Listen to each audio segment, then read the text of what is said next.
อะระหะโตสัมมาสัมพุทธัสสะนะโมตัสสะภะคะวะโตอะระหะโตสัมมาสัมพุทธัสสะนะโมตัสสะภะคะวะโตอะระหะโตสัมมาสัมพุทธัสสะนะโมตัสสะภะคะวะโตอะระหะโตสัมมาสัมพุทธัสสะอังสรณังคัจฉามิพุทธังสรณังคัจฉามิสังฆังสรณังคัจฉามิสังฆังพุทธังสรณังคัจฉามิพุทธิยัมปิสังฆังสรณังคัจฉามิพุทธิยัมปิพุทธิยัมปิธัมมังสรณังคัจฉามิพุทธิยัมปิธัมมังสรณังยัมปิสังฆังสรณังคัจฉามิ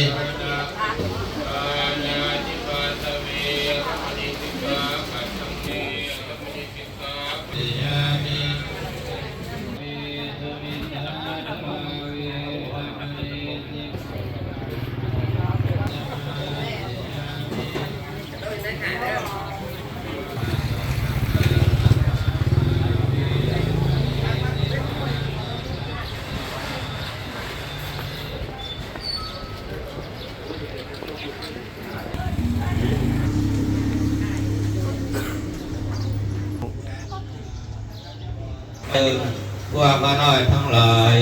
ได้น้อมถวายซึ่งภัตตาหารพระบาทกองอัฐาต้นกระพือผ้าสาดพึงผ้ากระแจกธนวัตรปัจจัยทั้งหลายเหล่านี้เพื่อประโยชน์และความสุขแก่พวกหมู่ข้าน้อยทั้งหลายนั้นเถิดสาธุสาธุสาธุอนุโมทามิ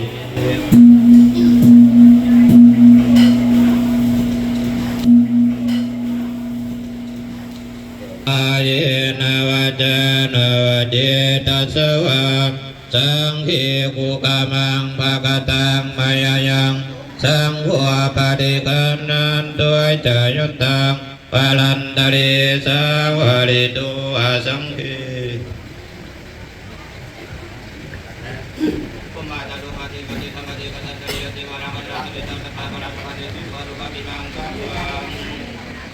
สาธุต่อไปก่อนเชียร์พรจากการอุทิศของเสบาทแต่จะได้กล่าวสมมติคาถาตัวเป็นเครื่องสรองสติปัญญาเสริมธรรมเสริมสติปัญญาเกิดจากภาพเล็กๆหน่อยเนาะขอเจริญพร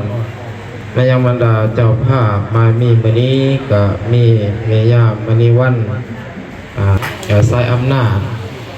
พร้อมด้วยลูกๆล้านๆญาติพี่น้องเพื่อนชนิดมิตรสหายญาติธรรมทั้งหลายเป็นเขาเป็นประธานภายในก็มีพระสงฆ์ครูบาอาจารย์ทั้งสองวัดได้มาเป็นแนวหน้าบุญในแก่หาทานทั้งหลายในตอนสองวันนี้เนื่องในบุญเนาะบำเพ็ญกุศลเพื่อหนองบุตรต้องดวงวิญญาณผู้ไว้ส้นกับไม้มีพญาสมพรกับบุตรบาของเพื่อนชนิดมิตรสหายของครูบาอาจารย์แต่ว่าอันนี้มันเป็นสัจธรรมญาติโยมเกิดแก่เจ็บตายเกิดขึ้นตั้งอยู่ดับไปเป็นธรรมดาของชีวิตบ่มีผู้ใดใจหลีกเลี่ยงได้ดังเพิ่นว่าอันชีวิตของเฮาก็เท่านี้จนลืมมีของเฮาก็เท่านั้นวาสนาของเฮาก็เท่ากันความตายเท่านั้นที่เท่าเทียมจงทำดีมีธรรมประจำจิตดีจะติดต่อตั้งเมื่อยังอยู่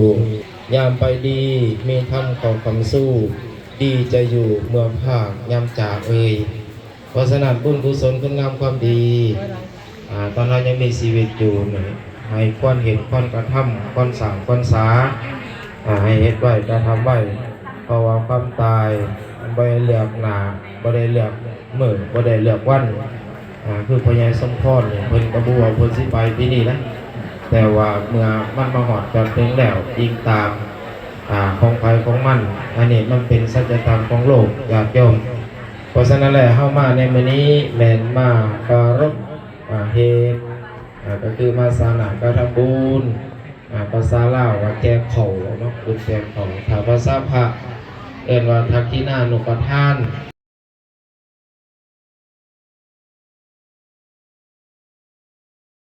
ได้ธรรมังอายุวัฒนังเตงยาวนิพพานังสรณังคัจฉามิตติยามได้สังฆังอายุวัฒนังเตสิวิตังยาวนิพพานังนังคัจฉามิภควาอะระหังสัมมาสัมพุทโธเวชชาจรณะสัมปันโนสุขโตโลกวิทูอนุตตโรปุริสธรรมสารติสัทธเทวมนุสานังพุทโธภควาติภะคะโตภควตาธัมโมสันติติโกอาการิโกเอปัจจิโก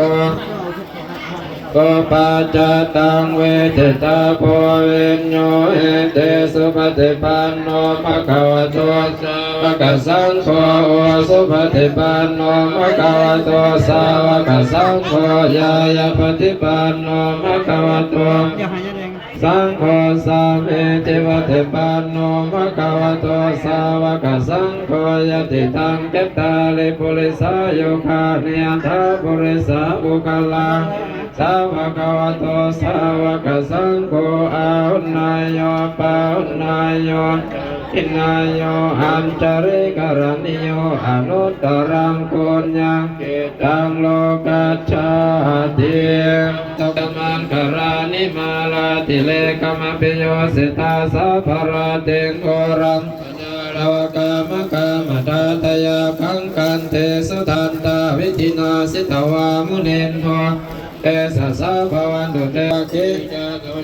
วัสธารนันตังเมตังโอเสกาวิธินาสิตวามุนินโทตันเตสสะภวันตุเตอาลานิมาราวันตังเอติวิสังคตมโนสิตวาโตตันเตสสะภวันตุเตสยมังคลานิกัตตวานากาธามุตรังเอวะกาปินิยากินจายตุตาวัจนังสนกายมาเทสันเตนะโสมาเวทินาสิกวามุเนนโทตันเตภวันตุเตสยมังครานิสัจจังวิหายมติสัจจกวาทะเกตุงวาทานังอัตยันตโพตังปัญญาปฏิปัสสริโตสิทวามุนินโทตันเตภวันตุเตสยมังครานินันโทปนันทาภุสกังมเหติงโกเทนะเทระภุสเกนะธัมมาโตเอโตปะเตสาวิทินาสิทวามุนินโทตันเตสสะภวันตุเตสเตเมติภกาปิตานังเตนาวิทินาสิทวามุนินโทตันเตสสะภวันตุเต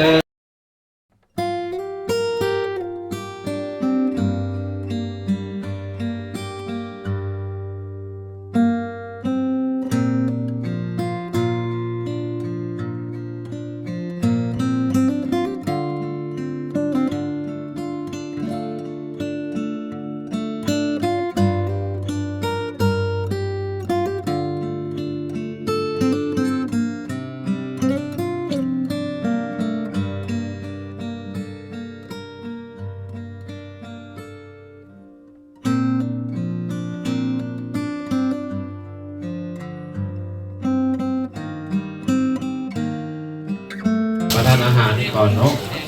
ตามที่เจ้าภาพคนได้จัดไว้เพื่อให้เจ้าภาพคนได้บุญเจ้ากุศลนำจากการทำบาปไปของเราแต่ว่าวันนี้ทางเจ้าภาพคนได้สูญเสียผู้เป็นที่แท้หักไปชีวิตเป็นชหายผู้เคยหักเคยบวมเบี่ยงบวมงานนำพยายสมพรก็ได้มาแสดงออกถึงความหูบุญคุณอันนี้ก็ถือว่าเป็นสิ่งที่ดีแล้วก็เป็นน่าชื่นชมเนาะอยากยกสำหรับบาตรทางใส่แล้วน้องตัวน้อยหนึ่งมาเทียนเป็นพิธีแล้วก็ส่วนดอกไม้ทูบเทียนบาตรสวรรค์กับดอกไม้ทั้งแม่ย่าเฮาเป็นผู้จัดแจงเด้อแล้วก็แบ่งออกเป็น2วัดเนาะก็คือวัดหลวงหัววัดนาบุญมีทั้งที่สมปอยแจกข้าวสารสำหรับ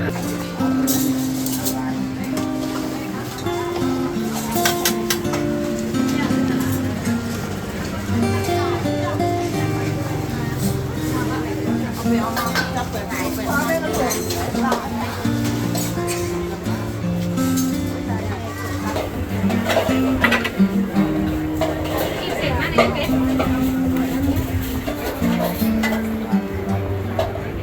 บื้องหลังเบื้องหลัง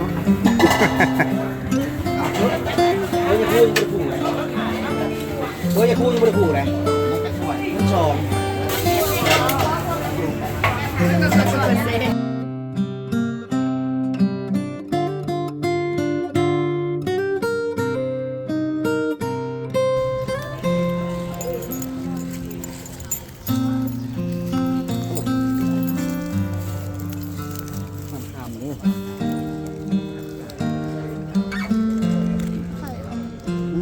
ฉันไม่วางลงใส่กระไรหรอก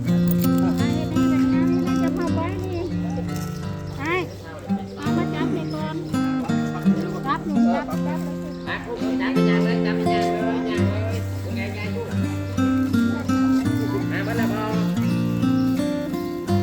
เอาออกพี่เย็นเอาออก อ้าวเลย เอาใส่นี่เอาเย็นออกก่อน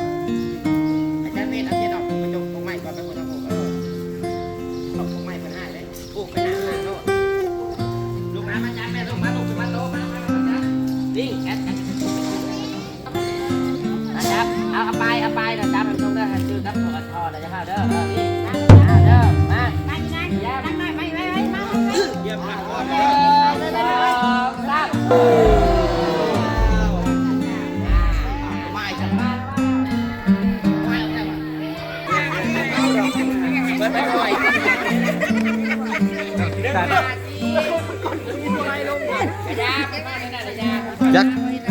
จักเงินตีนเป็นจักเงินยังเนาะซื้อเลขนี่ มาคู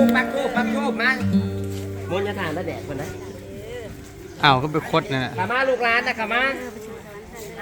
แองไอ้นกเทียนช่วยเทียนเฮียนกนั่นคือสมบูรณ์สมบูรณ์ให้ลูกหลานจากลูกบุกเกิดเสียดายใครมาแทงอยู่สีสุกมุนจะทาน